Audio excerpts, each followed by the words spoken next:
right, good Friday morning, everybody. This is the All About Nothing podcast kind of daily show. I am Barrett Gruber. I am not joined by Mr. Bill Kimler this morning because uh, Bill has failed me. And when he watches this later, I want him to realize you have failed me, Bill. No, I'm kidding. Bill and I do this on Tuesdays and Thursday mornings, usually about 5:30 in the morning. We do it for about a half an hour where we just discuss some of the things that are going on, whether it's politics or news or whatever. That's what we do, and we do that right here. So welcome. Good morning. Zach and I are going to be headed up to the Wilmington Convention Center in Wilmington, North Carolina this weekend for the Coastal Comic Con. And the Coastal Comic Con is it's like Comic Cons that you've probably been to, but this one's unique because it's one of Wilmington. It's the first one on March 1st and 2nd this weekend. I don't know. I have not researched at all if there are other coastal comic cons going on in Wilmington, North Carolina, and when they potentially would be. But regardless, so yeah, Zach and I are going to be heading up to the Coastal Comic Con, which is going to be at the Wilmington Convention Center in Wilmington, North Carolina. We are going to be there both March 1st and 2nd. Doors open Saturday at 10 a.m. They go and it'll be open till about 6 p.m., give or take, however long it takes for people to funnel out, that sort of thing. And then we'll be back Sunday morning at 11 until 5 because there's going to be a whole lot more going on. In fact, there are going to be a bunch of panels. In fact, let me pull up the schedule real quick because I think that's going to be easiest way for me to do this. So tomorrow, Saturday, March the 1st, the original voice of Minnie Mouse, Caitlin Robrock. She is going to be hosting a panel from about 1:30 or so. And she is the original voice of Minnie Mouse, which I think is pretty cool. I mean, I think for the most part, a lot of us, I, if we didn't grow up watching, Mickey Mouse and the fun Clubhouse and Mickey Mouse Clubhouse and whatever, I realize I'm repeating myself. But if you didn't grow up, you at least know Minnie Mouse, Disney, her relationship with Mickey, tepid at best, not a lot of affection there. But so Minnie Mouse, the voice of Minnie Mouse is going to be on stage. See 2:30. Um 2:30 is going to be Sam Witwer and Matthew Wood. Sam Witwer and Matthew Wood, both voice actors in a lot of the Star Wars, I guess, animation. Um, Sam Witwer is best known for voicing Darth Maul in the Star Wars: The Clone Wars, as well as Star Wars Rebels and Solo, a Star Wars movie or a Star Wars story. It's a lot of words in there. It's easy to get confused.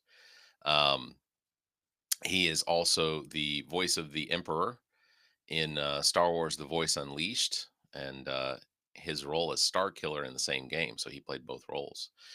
Matthew Wood is a master sound designer and voice actor.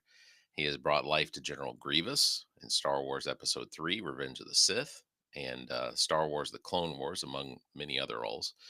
As a key figure, sound design at Lucasfilm, Matthew also played a vital role in the auditory experience of the Star Wars saga. So, Matthew Wood and Sam Witwer will be sharing a bunch of stories from their careers and discussing the roles in Star Wars. So, that's going to be pretty cool. At 3:30, we will have Mr. Ross Marquand, as well as Matthew Watterson and Cal Dodd. Ross Marquand is the voice of Professor X from the X-Men 97 series, as well as a bunch of other stuff. And I'll tell you other stuff that Ross Marquand has done.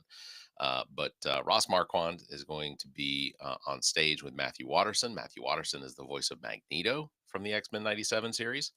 And then Cal Dodd has been the voice of Wolverine now for, let's see, this is 1992 or 93 was when the original X-Men series came out. So I guess you're looking at about 30, 30, almost a little more than 30 years, 32, 33 years, which is pretty impressive. So they were, all of them, actors, voice actors for the X Men '97 series, which you can watch on You can watch that on Disney Plus. Sorry, my mind, you know, old. And then at 5 o'clock tomorrow at the Wilmington Convention Center will be the 2025 Coastal Comic Con cosplay contest. That is going to be going on. This is going to be the ultimate adult cosplay contest. So adults will be um, participating in this one. So that's going to be fun to watch and experience. Sunday is going to be Ross Marquand on the stage by himself. Not by himself. He'll have a host.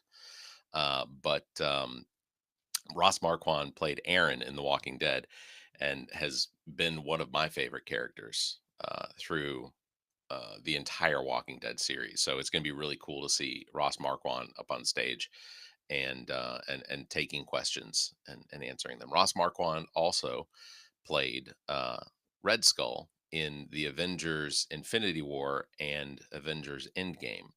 So he replaced uh, Hugo Weaver. I can't remember his last name. Either way, he replaced the one from the Red Skull from the Captain America first Avenger movie. So it's very exciting. It's gonna be pretty cool. And then at 2 o'clock, Sam Witwer is going to be back on stage. He is going to discuss everything that he has done from Star Wars to Supernatural, Being Human, Battlestar Galactica. Like he has done a significant amount. And then from 4 o'clock till 5, they're going to be having a Coastal Comic Con children's cosplay contest.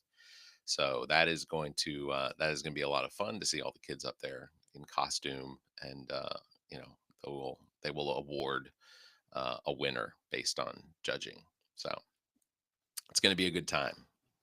It's going to be a good time. Everybody's going to have a good time. So that is what's going on. So Wilmington Convention Center Coastal Comic Con. You can visit coastalcomiccon.com for tickets and details. You can go check that out, and as well, if you do that, if you're coming to the con, come find us, because Zach and I um, would would appreciate some recognition. Uh, and here's so this is another, just if you come to the Coastal Comic Con, um,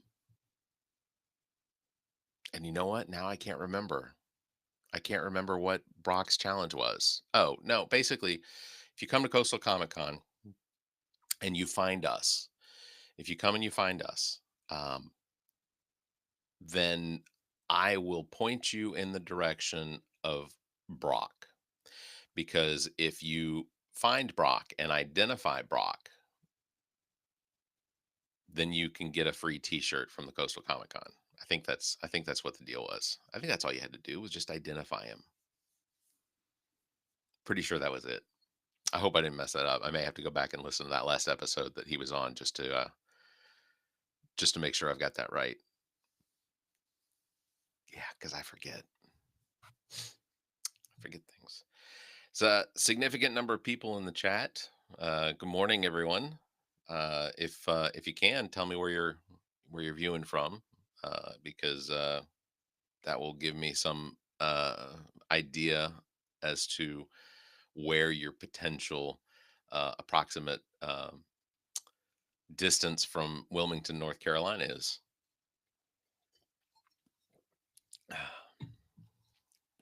I did shave. I did shave. So in the comments, somebody asked here, uh, "Did you shave?" And yeah, as you can see, uh, this is no, sorry, this one right here. Nope. So on one camera, I'm pointing at Zach. On the other camera, I'm pointing at me. So it's a little anyway. So yes, it just doesn't work. So yeah, normally I come with the accessory of a beard, but no, not this morning. I did shave. I had a pretty nasty, gnarly cold back in late January, early February, and as anyone who has a beard knows, you you have to blow your nose, and if you blow your nose through your beard, it's or your mustache, it's a lot to clean up. So while I don't have the cold anymore, it is easier and better for me to shave for now, because you never know when you're going to get sick again. It's always a possibility, and so it's easier for me just to suck it up and shave.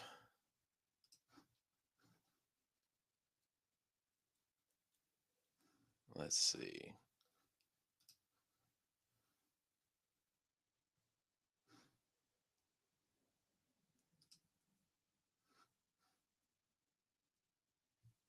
There you go. Okay. Yeah, so yeah, that's basically all I was getting on for this morning. Was I wanted to make sure that we went live at least this morning, so that we could talk about the Coastal Comic Con that we will be traveling to this morning. This afternoon, I'm going to be doing a walk around with Brock, the coordinator for the Coastal Comic Con. Basically, doing a walk around, just getting a behind the scenes sort of look, and talking to him about everything with the con. Hopefully, I'll be able to get some of that content uploaded and distributed across our various social medias. If you haven't yet, please follow us on all our social media. You'll see all of the posts that we make and things like that. There are links in our bio, or you can go to linktr.ee/ the All About Nothing podcast. Um, I am Barrett Gruber. I don't know why I'm talking like this. I'm not overly exhausted. I feel like I was prepared. I feel like I was prepared to come on this morning. Um, we're living in a strange world. This is I used to call this the darkest timeline, or the dumbest timeline, but I think it's starting to become the darkest timeline. Um, you know, but we'll get through it, I guess. It's not going to be easy. It is not going to be easy. All right, looking in the comments again. Uh,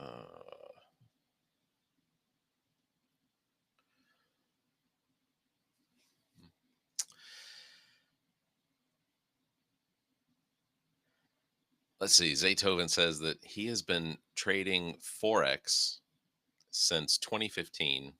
He says he uses AI to perform the trading. So we were talking a little earlier about crypto, and how a couple years ago the podcast was gifted a crypto, or a fraction of a Bitcoin, and ultimately, just through the process of I don't know, all of it, came to feel like it was a bit of a scam, ag- for us, against us, at us. And in the end, we kind of just abandoned it because it became too much of a fiasco to try and to try and get this money out of an offshore exchange and all this other baloney, and it just became too much. So we abandoned that, because we didn't invest a whole lot into trying to get it out. There was limitations and such. Let's see. Zaytoven says, I have a Marvel hypothetical question I would like to ask, if you don't mind. Sure, please ask. I am not a Marvel expert, but I can certainly try. Let's see. If I can figure out how to do that, then I can. Let me see. It's it's it, it it's not that I don't want to bring you up, Zaytoven, but let me see if I can figure out how to do this. This is not going to be released as an episode, by the way, just so we know. Um, there we go. All right. Um, all right, Zaytoven, are you there? Hey, how you doing? Good. How are you? Oh, every day is made for love, bro.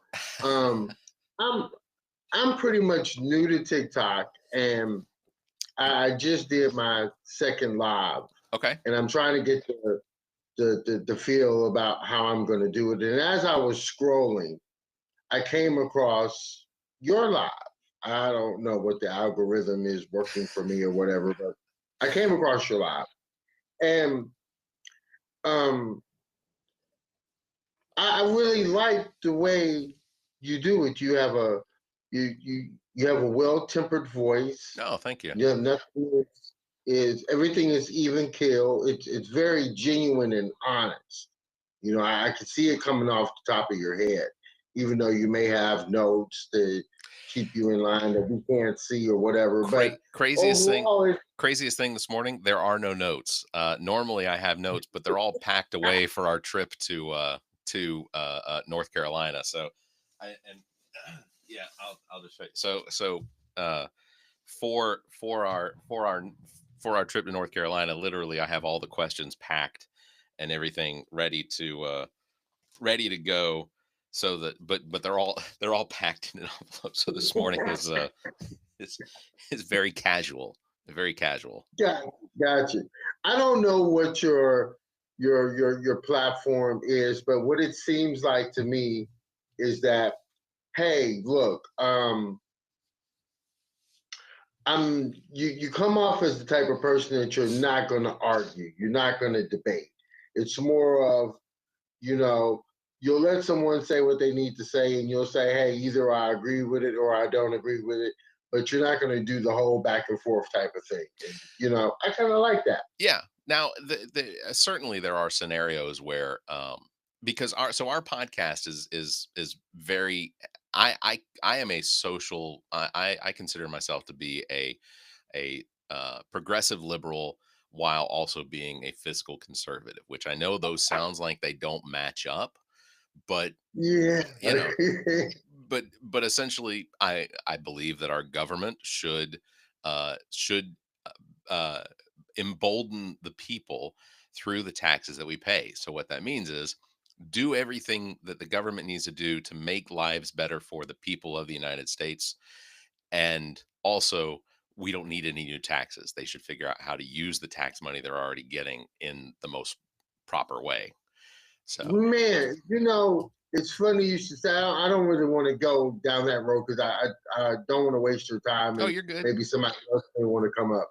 But um, the way I look at it is, it's like this: if you're the head of your household, and let's say it's you and the wife, and you have 3 kids and 2 dogs, and you're the head of the household, but the only person in the household that is eating well and living well is you.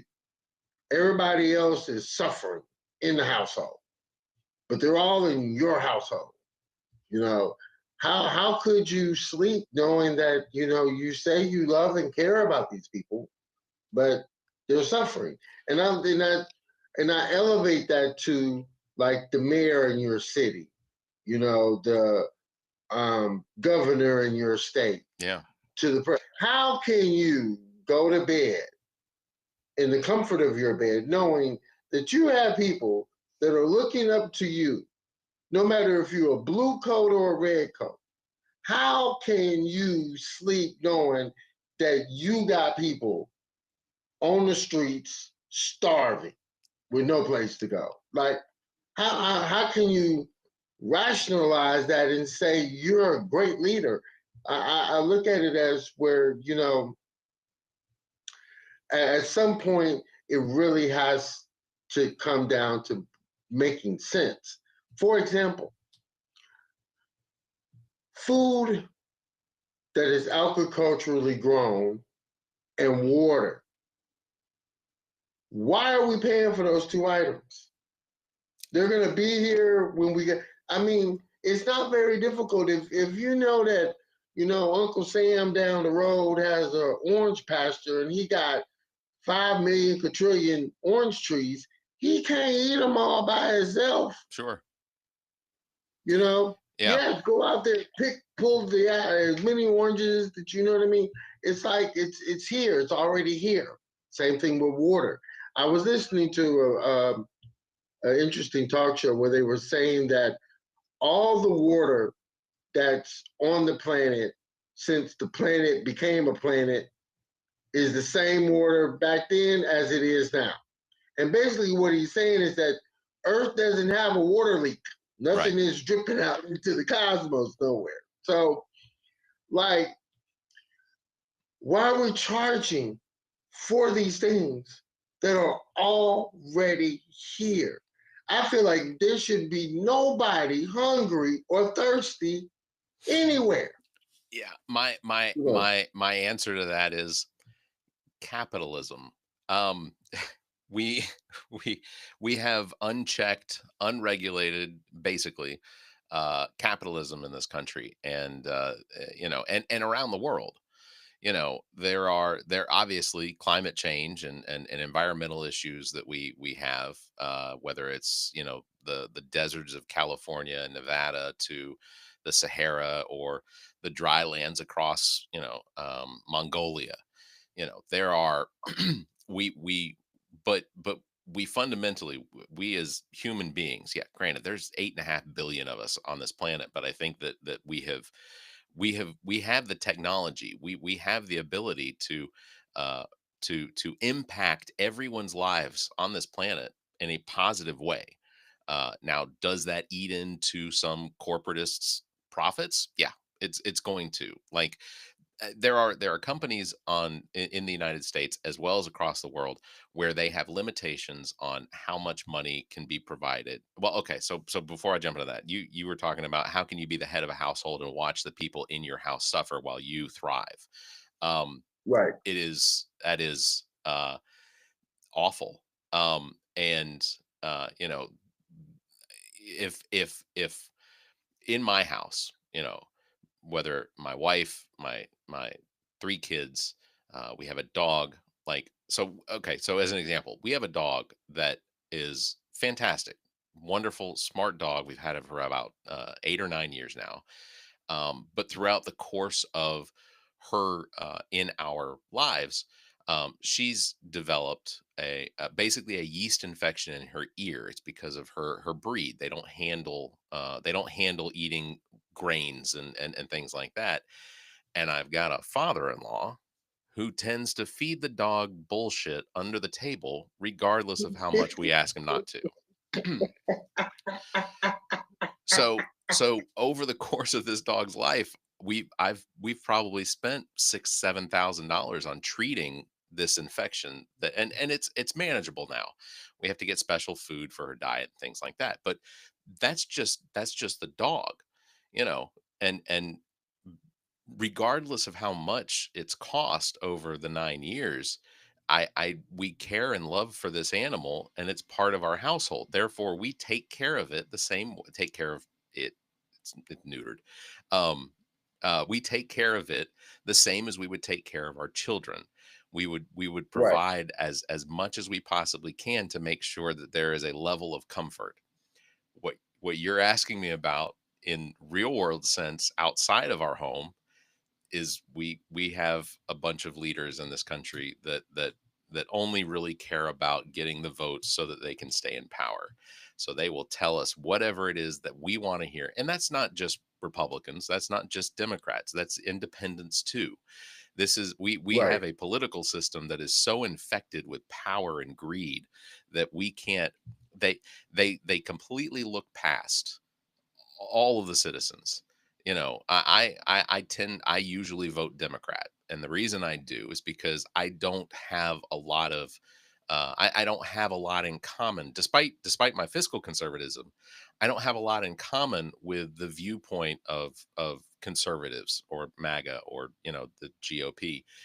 Because there's this, over the course at least of the last 10, 15, 20 years, there has been this grasp at away from what was small government to a controlling government. And I still, for the life of me, don't understand why it is they took such a hard turn, unless it was that they were just desperate for power. We saw Clinton get elected pretty easily.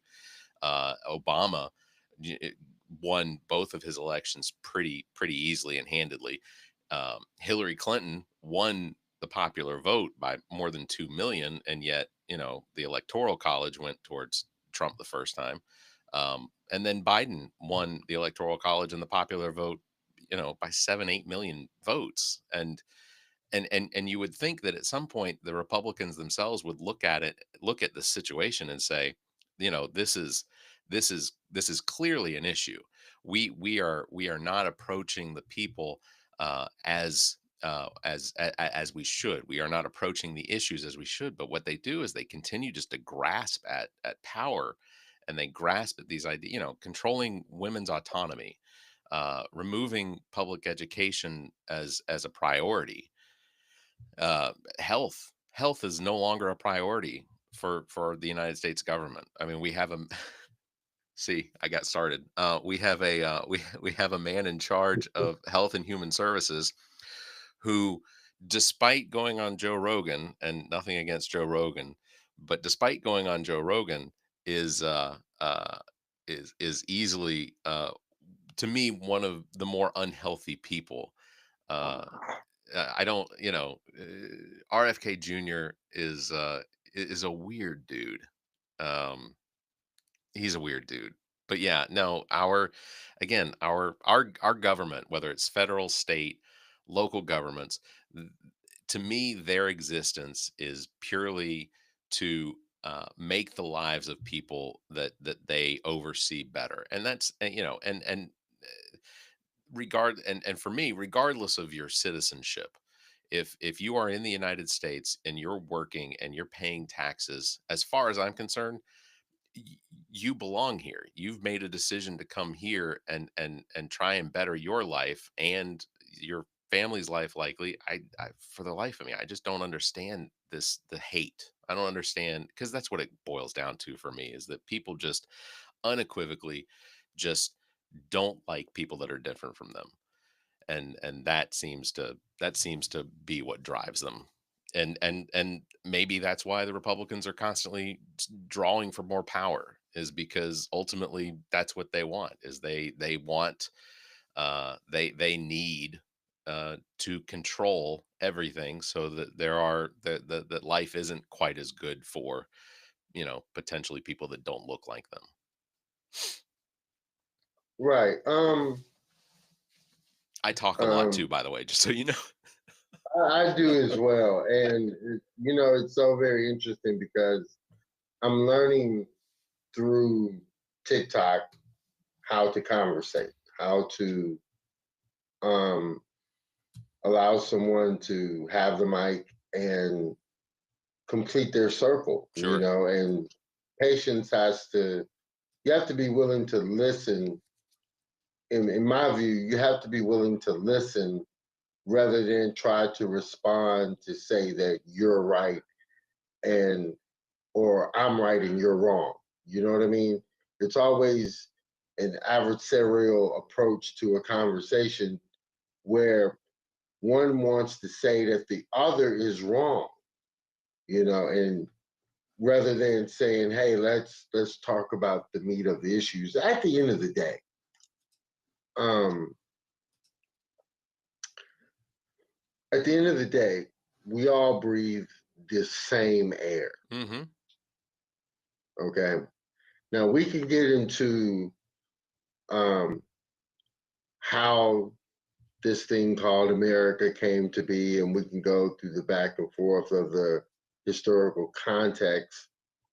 Um, but at the end of the day,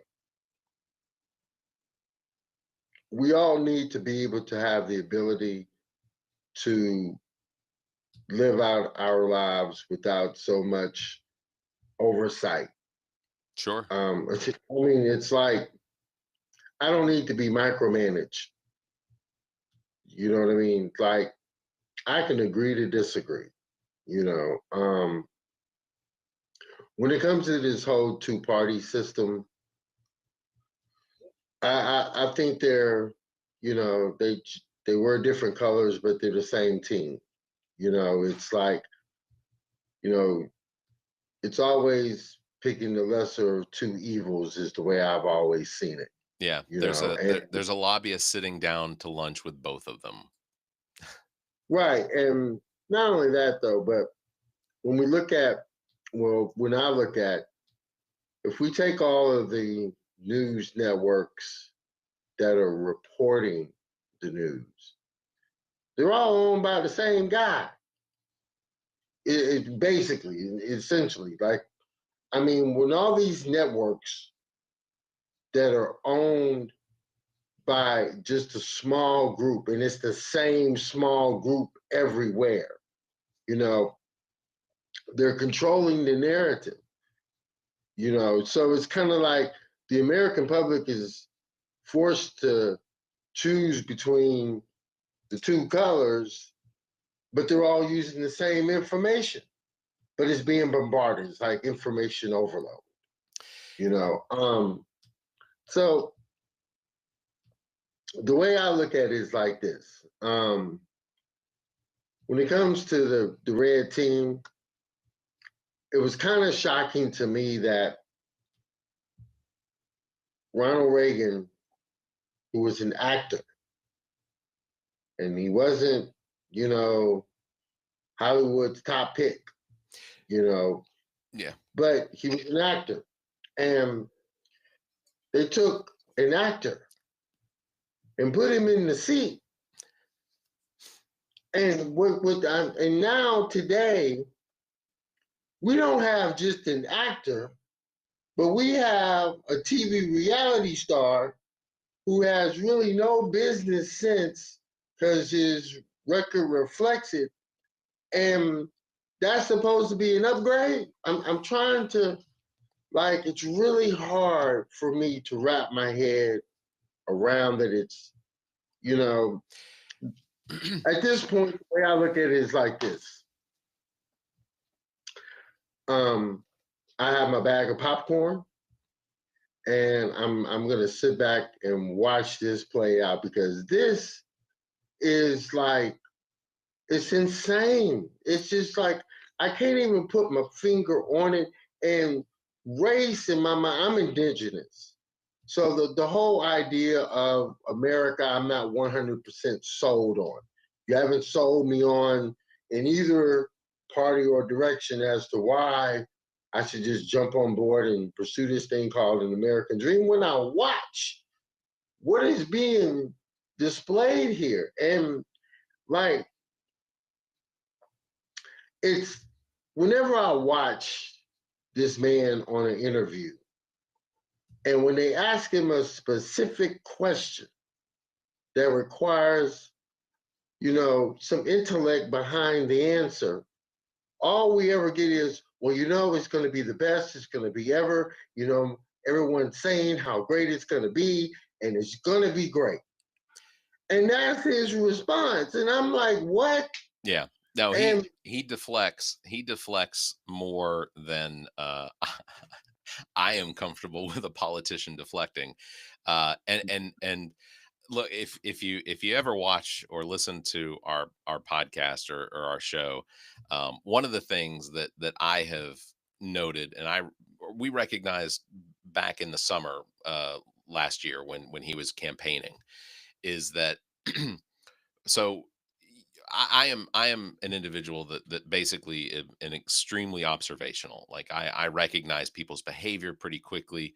I can tell usually, not that I can tell what they're thinking, but I can usually get a pretty good idea of what an individual's behavior is going to be based on what I've observed, or potentially what their action is going to be. Um, Donald Trump in his past has been a playboy. We know based on interviews, whether it's Howard Stern or ETV, or what's it, the E, whatever, E Entertainment TV, you know, any of these interviews prior to him becoming a candidate, he is an individual that lived a very out there lifestyle, in that right. you know, there wasn't a woman that he didn't try to sleep with as long as he found her to be There's attractive. nothing wrong with that. I'm No, just yeah, confused. but I'm what I'm confused about, not to really cut your wisdom. What I'm confused about is like, how does this flamboyant individual go from TV reality star to he in the chair? Yeah. He calling the shot. And like, okay, like we was talking earlier, that I'm in the Forex arena. The only good thing I see coming out of that in this department is that he is crypto friendly. I'm happy about that. But it's coming at a great cost because you have people that have voted for him that since he's been in, things have not matriculated quite the way he said they would when day one came. He did what he said he was going to do, but the consequences and repercussions behind that, he didn't fully explain that that's going to come with it also, and so it's going to be interesting because it's a all red everything. You have, the seat, you have Congress, you have Senate, you have quite a few Republican governors, and it's a trickle down effect. Yeah. Now, if everybody has to kiss his ring and everything, it's at some point this thing is bound to just blow up based on what they do. I mean, it's not to be. Just follow me on this logic here. Okay. I'm a sports fan, but I only watch the NFL. I like football. It's one game a week. It's very manageable. Basketball, you're talking about 100 games, 72 regular season. That's too much of a commitment. I can't do all that. Yeah. Okay. Yeah. Yeah. So, the Dallas Cowboys, Jerry Jones, when he took the reins of the organization, Jimmy Johnson fell in his lap. And Jimmy put together, you really love the Dallas Cowboys, even if you wasn't a Dallas Cowboys fan. But because Jerry wanted to be the limelight and he wanted to do it his way, caused so much friction that when Jimmy left, if it wasn't for the same team intact, Barry Switzer got the third one, and since then, crickets, 29 years. Well, and as so what I'm saying is you have now, if we parallel that ego yeah, to the ego that is currently in DC, we have a wannabe billionaire, on paper billionaire, and allegedly all these other billionaires on paper or otherwise surrounding and calling the shots. It's going to be very interesting because at some point, an individual ego out of that collective is going to emerge as Jerry Jones. Yeah. And then that's where you're going to see the mudslinging. And who got time? There are people out here right now don't have a place to live. That are literally living on the streets, whether it was by their own fruition or circumstances of life. At the end of the day, there are people out there don't have a place to stick a key in. Yeah, I'll say this. You say, and they say that people are lazy or they should go. No, we're people, and there are going to be some that ain't going to. You're going to be some problem childs, but that don't mean throw the problem child away. Stop building places of incarceration and start building places of innovation. Well, Take the problem child and try to figure out, okay, what is your gift, Mr. Problem Child? Yeah. Let's try to put you on the right track instead of locking you up for 1 million years rotting away. What does that do for anybody? No, You I'll know? I'll say this: homelessness in the United States is one of the problems in this country that is easily solvable. Right now, Florida, according to statistics that I saw just a couple days ago, literally the state of Florida right now, in the Fort Myers, Sarasota area, there are more than 20,000 homes that are for sale. In the whole state of Florida, right now, they said that the statistics said that there are nearly 2 million homes that are completely vacant. We don't have we don't have 2 million homeless people in this country. Like it's in the high it's above 100,000, but like the number of homeless people we have in this country is a completely solvable problem. And the fact that we have Congress, both sides of the aisle, when the Democrats were in control, they didn't fix it. When the Republicans were in control, they didn't fix it. And both parties claim to have this faith based system as far as their religion, whether they're Christianity or, but neither one of them, neither party has done anything to fix what is a problem that is absolutely solvable.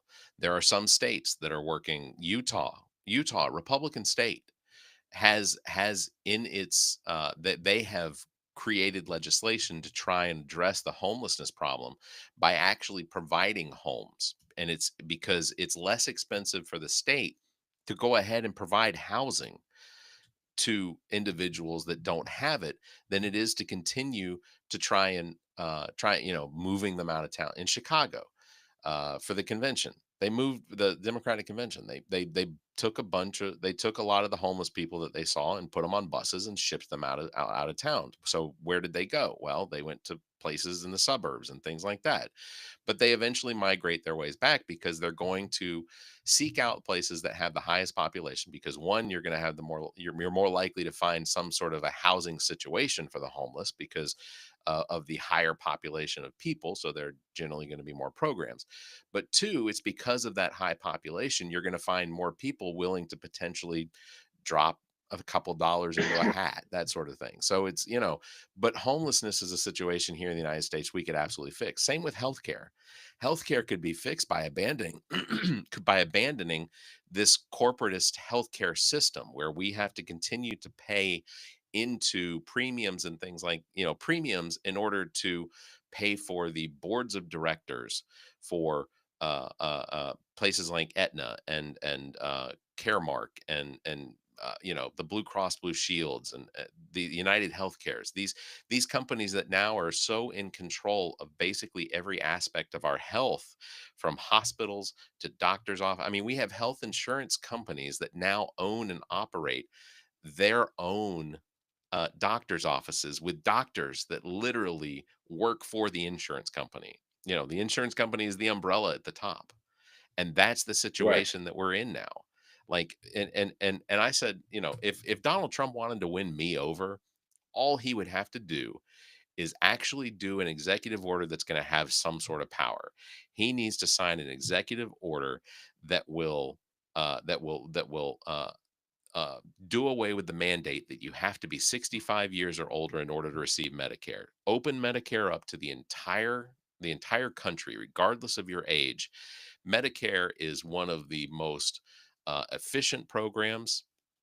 I know there are people that are going to disagree on its coverage and things like that, but that can be negotiated in the future. But if you took Medicare at its core and made that available to everyone in this country, then you would immediately, the insurance companies would face the competition that they deserve. They would absolutely have to compete to still continue to have employees under employers programs, because if we had the option for a Medicare for all system rather than the healthcare that the single healthcare that our companies that we work for offer to us, those those companies would immediately have to compete against a Medicare system that is efficiently run. Even in that system, the overhead cost for Medicare, the administration of it, is less than 1% most years. where the administration for my premium, my Blue Cross Blue Shield, the administrative cost for that is somewhere around 60 to 70 cents on every dollar of premium I pay in. And that 60 or 70 cents is going to marketing, board of directors. It's going towards their technological advances, even though their system still runs the same software it did from 30 years ago. They're those are those are the things that my premium's paying for rather than the actual health care.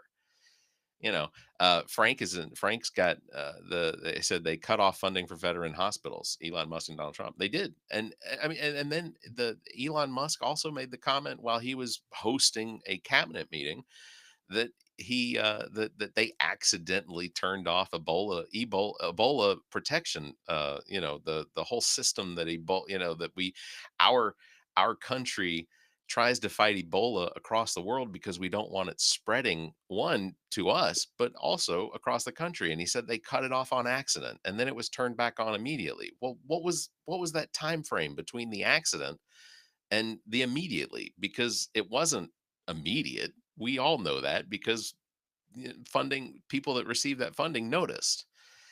Yeah, I You don't know, know. like, yeah, I don't know either. I'm really watching this thing play itself out Yeah, um, on many different levels because, like, if if I was gonna go and deliberately get myself into a fight, I would figure out a way to call Mike Tyson up because I know at least I can make $1 million with him. And after going to the hospital from getting beat down while trying to run from him for 8 to 10 rounds, that I have about, you know, 500,000 left over. And that's pretty good. Do you know what I mean?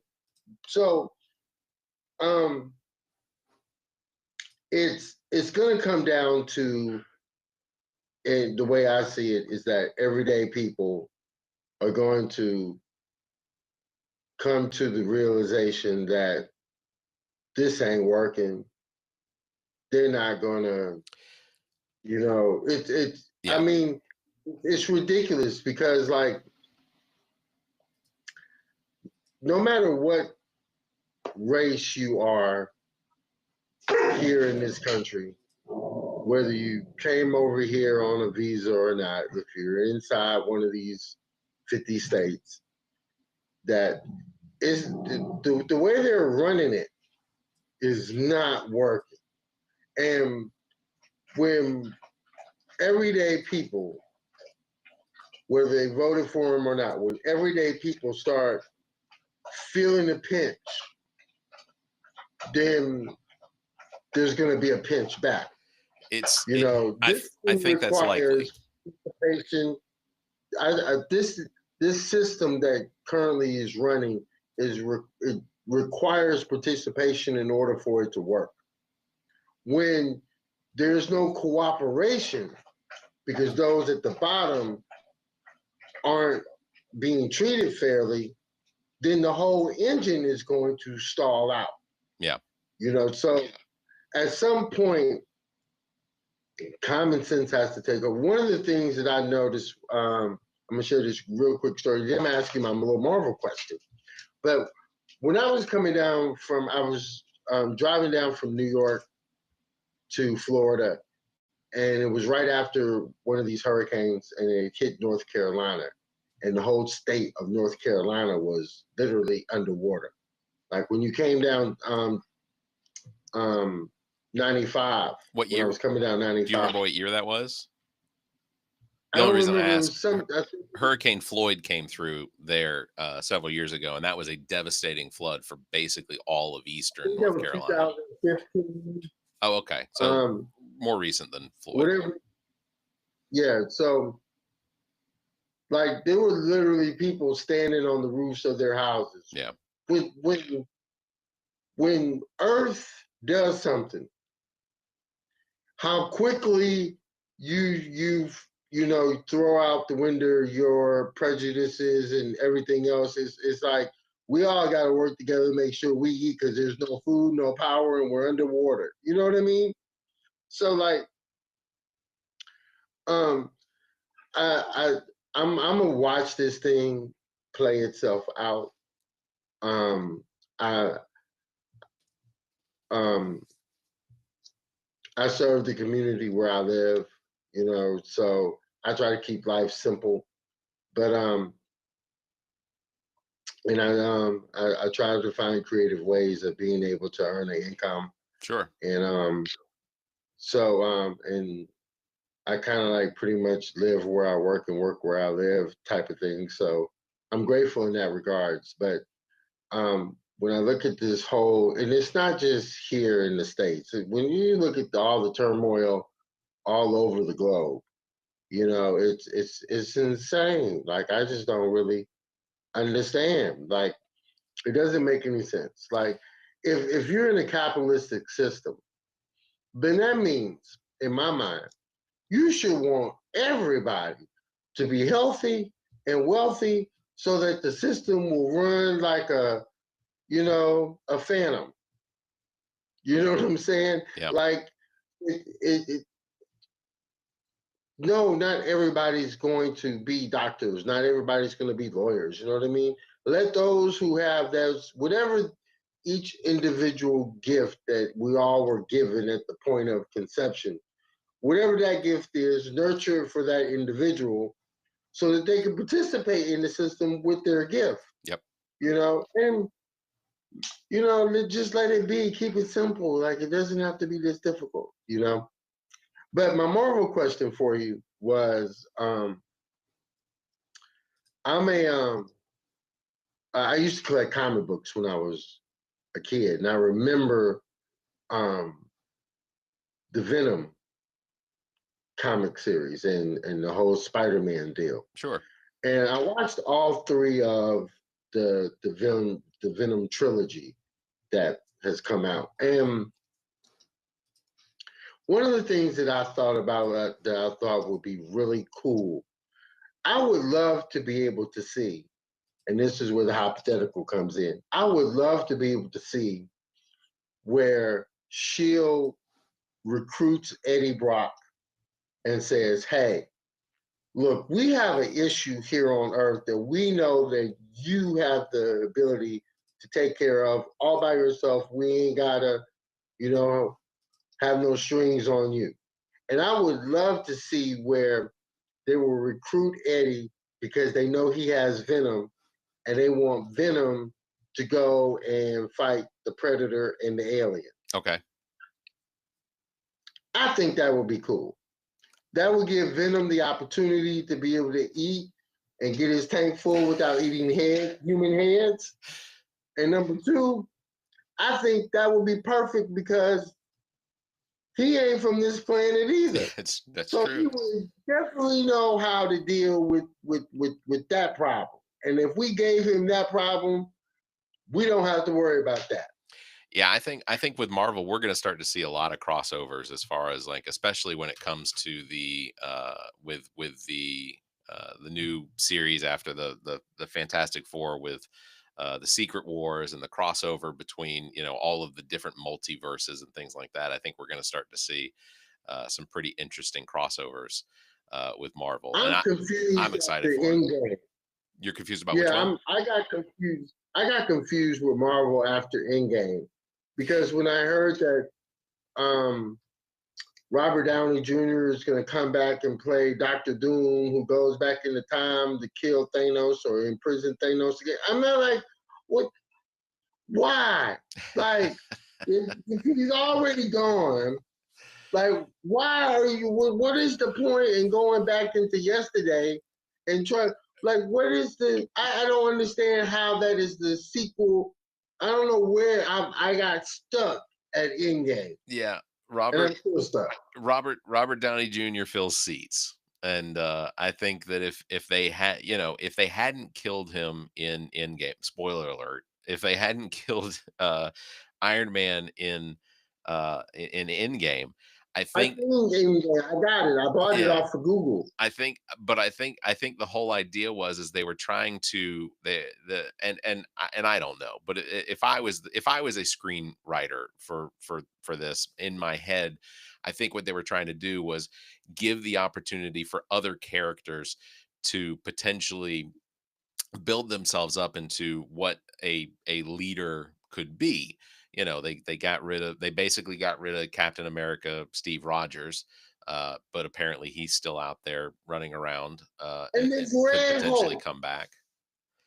Spider Man, I'm confused. Red Hulk, like I'm sitting back here thinking, okay, if there's a Red Hulk out here, why didn't y'all go get him to go jump on Thanos? yeah, If the that's green one, there wasn't up for it, maybe the red one would. You know what I mean? Like, I don't know. I'm confused. yeah. I don't know where they're going with that. But I just wanted to throw that when you mentioned Comic Con, I was like, oh, maybe he might know. Well, how would you feel about the idea that I have? I would love to see I Venom enjoyed versus Yeah, I Predator. enjoyed the Agents of Shield. I enjoyed that show. Like, even when it went a little crazy with the whole future jumping, and then the planet, Earth being, again, spoilers, the planet Earth being basically blown up into a bunch of fragments, but people could still live on the fragments. That was it was a very interesting series, and I enjoyed watching it. I liked the guy that played Agent Coulson a lot. I liked watching him in the movies, and I didn't like that he wasn't in the movies anymore. I would have liked to have seen him, but not, him being a agent of Shield, the Agents of Shield. I think that it was hard to keep that particular aspect of the Marvel universe attached to everything going on globally and galactically, that'd be the word. I think that just sort of made it more difficult to keep the Shield part of it, because Shield was mostly designed to fight Hydra, and once Yeah. Hydra had really been done away with, then you didn't need it. You didn't, Shield was replaced by Sword. But it's yeah, I don't know. I'm hoping that I'm hoping that they clean the Marvel universe up a little bit with the coming movies, because Make the storyline make sense so I can follow it. yeah, And one that's last thing fair. before I go is I'm loving the Godzilla Oh movies. yeah, those are I'm loving that. fantastic. Even when he's teaming up with King Kong, I think that is really cool. And Inner Earth, it just makes you wonder: is there really an Inner Earth, and how to get there? We as human beings have not even gotten a percentage into the crust of the earth. We have no idea what's down there. We can come up with our best theories of what it is exactly that lays My between us and the father was core. a merchant marine. My father was a merchant marine, and Yeah, my grandfather was a merchant marine. And the one thing they used to tell me, my grandfather used to tell me stories all the time of him out being on the deck, and they would see these huge Egyptian crocs that came from the Nile, these Nile crocs, and sure. they are in the ocean and they're headed to Florida. And I'm like, and he says, but Jaws and is not the biggest and the baddest thing down there. We don't really know what's down there in the waters. And from what I understand, you know, all the Nature Channel folks that are out there only know about what's 5% that's really down there in the ocean. Yeah, What makes you wonder what is really down there. You know what I mean? yeah, And it, even on land, most predators, from what I understand, I could be wrong, but most predators don't come out until nighttime. And I wonder what is really out there in the wilderness, and do I really want to go hiking out there and find out? No, I don't. No, I don't. well, I enjoy the outdoors. I try to camp pretty frequently, and it's really just the piece of not being attached to all of this for time periods Right. that really does help. But hey, Zaytoven, I really appreciate you jumping in here and your questions. So I'm going to jump off because we're going to get on the road here a little bit to drive from Columbia to Wilmington, North Carolina for this Comic Con. But I appreciate you, and next time you're around, send me a drop me a note, and maybe we can conversate again. Yes, that'll work. You be safe out there on the road. Have fun. Enjoy it. You I know what I will. mean? Because above and beyond all this nonsense that we have to deal with every day I'll is to just try to put a couple of quarters in our pocket so we can go grab a soda. I'll give You you know, whether you I'll give you some advice. Whenever you start to feel down, just realize that everything between birth and death is just entertainment. And exactly. You know what? as long as you can find that entertainment in all of what's going on, it won't keep you up at night. One last thing before you go. Yep. When you mention the word entertainment, I promise you, when the I keep one of my I have two TVs. I keep one of my TVs always on the Weather Channel because I feel like I need to know because weather is not something that none of us control and it can happen out the blue. But I saw where it said the weather channel and then on the side it had entertainment. I'm like, what? Well, Entertainment? I don't want to be entertained when it comes to weather. I need the truth. yeah, but they've got so many programs on there that are focused on how the weather affects different things. Whether it's the ice road truckers or things like that. I think that that's the entertainment part of it. Plus, Stephanie Abrams on the Weather Channel, and I used to live in Atlanta. I lived in Atlanta. And worked in radio in Atlanta for several years, and our radios Oh, the okay. radio one of the radio stations I worked at was right next door to the Weather Channel, so I knew several of those people. Jim Cantori, I met several times, and it's he He's adventurous. yeah, yeah, but so like I I I think because they have very talented anchors and people that report the weather for the Weather Channel, I think that brings the entertainment part of it. It's not just some, and it's the same as local meteorologists on our our local news TV channels to our country, our cities and things like that. I think that they try to be entertaining because I worked in radio and I worked in television for several years, and I'll be completely honest. The weather was the worst thing that I ever reported, and I tell this story on the podcast more times than I should. But and I'll just tell this before I wrap up. But Okay. when I was on the radio, one of the things I hated was doing the weather. And every time I do the weather, because I lived in Atlanta, Atlanta's a pretty big city. It's pretty spread out. There's a lot of different areas to it.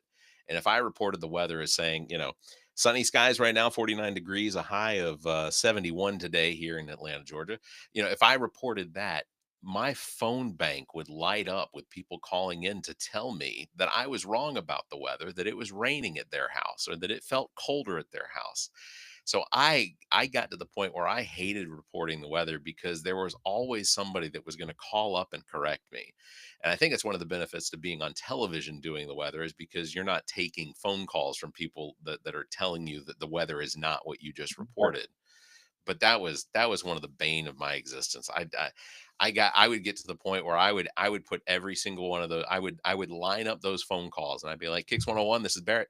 And they would say, they'd say, hey, you just said that it was 74 degrees. It's only 63 here at my house. Oh, great, thanks. All right, Kicks, you're on the air. And then like I would go through all of them just to let them be on the air, but also just to let everybody else that's listening know how ridiculous this is. You want to know the weather? Look out the window. Like that's Right. ultimately that was what I was wanted. Just just do your own weather report. Call you or call. Exactly. I won't give it. You call me. You let me know what your weather is. Yeah. So, Gotcha. well, Zaytoven, I appreciate Hey, it. thank you so much. Thank you. Thank you. All right. Well, you have a wonderful day and stay safe. I love San Francisco. I think San Francisco is one of the most amazing cities. The history and the fact that I know a lot of people talk about the homeless problem in San Francisco, but I think San Francisco. I've been to San Francisco twice in my life, and absolutely one of the prettiest cities. The hills, Berkeley. Uh, you know, oh, I'm a Ra- I was I ain't never I'm a leaving. Ra- I'm a I don't Raiders care fan. what happens weather-wise. I ain't never leaving. I don't blame you. This is it. It's last stop for me. I'm done. I'm here. Well, who's your NFL team? You said the Cowboys? No, oh Lord, Oh, no. okay. Woo, no, don't curse me like So that. so so Uh, 49ers fan. I'm a, no, no, no. I'm a New Orleans Saints Oh, fan okay. all All the right. way. That Well, nation. I I I love the Who That Nation. I'm a Falcons fan, so naturally, Oh, I'd prefer to see the I Saints feel, fall into I the really do. Look, if you ever, start feeling, real Sure. bad discomfort and everything, I'll have Peter have your name at the pearly gates, and you just come right on in. We'll accept you. We'll forget your past sins That's or where fair. you came from. We won't even look at that. We'll come on in That's and fair. let your light shine. I appreciate it. Look, we all make mistakes. I grew up in Atlanta, so I was a Falcons fan, but I'm also a Raiders fan. So I love the Raiders. I don't know why, I Gotcha. just do. But my sister is in Oakland, and them moving to Las Vegas didn't make any difference for me. I love the Raiders. So, all right, I appreciate it, All Zaytan. right, be good, Zayto. bro, and be safe out there on the All road. right, will do. Thank you, sir. Thank you. All right, everybody. I am gonna jump off because I've got to get on the road here in just a little bit to head to Wilmington. So if you are in or near the Wilmington area, please come out and visit us. The podcast is going to be set up at a booth or a table or something like that. But we're also going to be walking around and talking to as many people as we can, getting as much content as we can for the podcast because that's what we've been assigned to do. That's why we're going. So, anyway, thank you, everybody. If you check out coastalcomiccon.com for tickets and details and scheduling, as well as see a list of all of the individual celebrity voice actors that are going to be at the Comic Con. So, thank you very much. You all stay safe, be kind, and keep your hands to yourself.